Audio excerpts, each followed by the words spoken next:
ভাষা নাই। আমি যদি মরে যাই আমার ফ্যামিলির দায়িত্ব কে নেবে?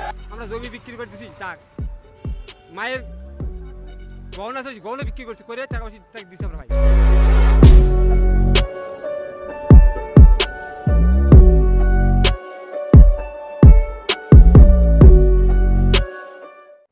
আসসালামু আলাইকুম, আশা করি সকলেই ভালো আছেন। যে যেখান থেকে আজকের এই ভিডিওটা দেখছেন সবাইকে জানাই আন্তরিক ভালোবাসা। গতকাল মালয়েশিয়া যেতে না পারা 18,000 শ্রমিক ভাইরা কিন্তু তাদের অবস্থান তুলে ধরেছে। আমি এই আটকে পড়া 18,000 শ্রমিক ভাইদেরকে নিয়ে প্রায় আমার চ্যানেলে মনে হয় যে 15 থেকে 20টা ভিডিও আমি আপলোড করেছি, যে মালয়েশিয়াতে কিন্তু আটকে পড়া 18,000 শ্রমিক ভাইরা খুব তাড়াতাড়ি যাওয়ার একটা চেষ্টায় আছে, বা আমাদের দেশের যারা কর্মকর্তারা আছে তারা কিন্তু নেওয়ার একটা ব্যবস্থা করবে। সেটা কিভাবে করুক, মানে কোন অবস্থা থেকে করুক সেটা আমি জানি না, কিন্তু করবে। কিন্তু তার ফলে দেখেন গতকাল 29শে ডিসেম্বর, যেহেতু এটা ডিসেম্বর মাস, গতকাল 29 তারিখে প্রবাসী মন্ত্রণালয়ের সামনে কিন্তু আটকে পড়া 18,000 শ্রমিক ভাইরা আন্দোলন করেছে। তো আজকে আমি কথা বলবো যে তারা কি যেতে পারবে কিনা, এই আন্দোলনের মধ্যে কবে যাবে, কখন যাবে, এবং এই আন্দোলন কি তাদের সফল হবে কিনা। তো এটা নিয়ে আমি আজকে কথা বলবো। ভিডিওটি ধৈর্য সহকারে দেখার চেষ্টা করবেন শুরু থেকে শেষ পর্যন্ত, তাহলে আশা করি সব বুঝতে পারবেন। তো বন্ধুরা, বরাবরের মতো আমি আবার রিকোয়েস্ট করছি, যারা আমার কে ডেঞ্জার চ্যানেলটি সাবস্ক্রাইব করেননি তারা এখনই করে দেন, আর যারা করেছেন তাদেরকে অসংখ্য ধন্যবাদ। বন্ধুরা, গতকাল 29শে ডিসেম্বর প্রবাসী মন্ত্রণালয়ের সামনে তারা সমাবেশ করেছে। তাদের দাবি একটাই, যাতে তাদের মালয়েশিয়াতে নেওয়া হয় এবং তাদের যে ক্ষতিপূরণটা হয়েছে পাসপোর্ট থেকে বা টাকা পয়সা যেই ক্ষতিপূরণটা হয়েছে সেটা যেন একটা সমাধান আসে। তো তাদের দাবি হচ্ছে এটা, বেশি কিছু না, এটা তাদের পাওনা জিনিসটা তারা আদায় করতে চাচ্ছে, আমাদের কর্মকর্তারা যারা আছে দায়িত্বে তাদের।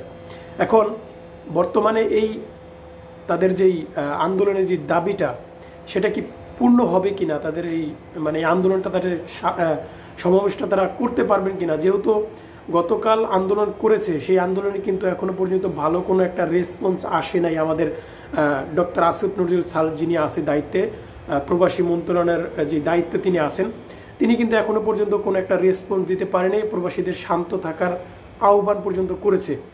এর মধ্যে কিন্তু প্রবাসী ভাইরা কিন্তু তারা মহা সমাবেশের একটা ডাক দিয়েছে, আমি শুনলাম, যেটা যে তাদের দাবি যদি তারা না মানে তাহলে কিন্তু তাদের মহা সমাবেশে তারা যেতে বাধ্য হবে, তাদের যত 18,000 শ্রমিক ভাইরা আছে তাদেরকে নিয়ে।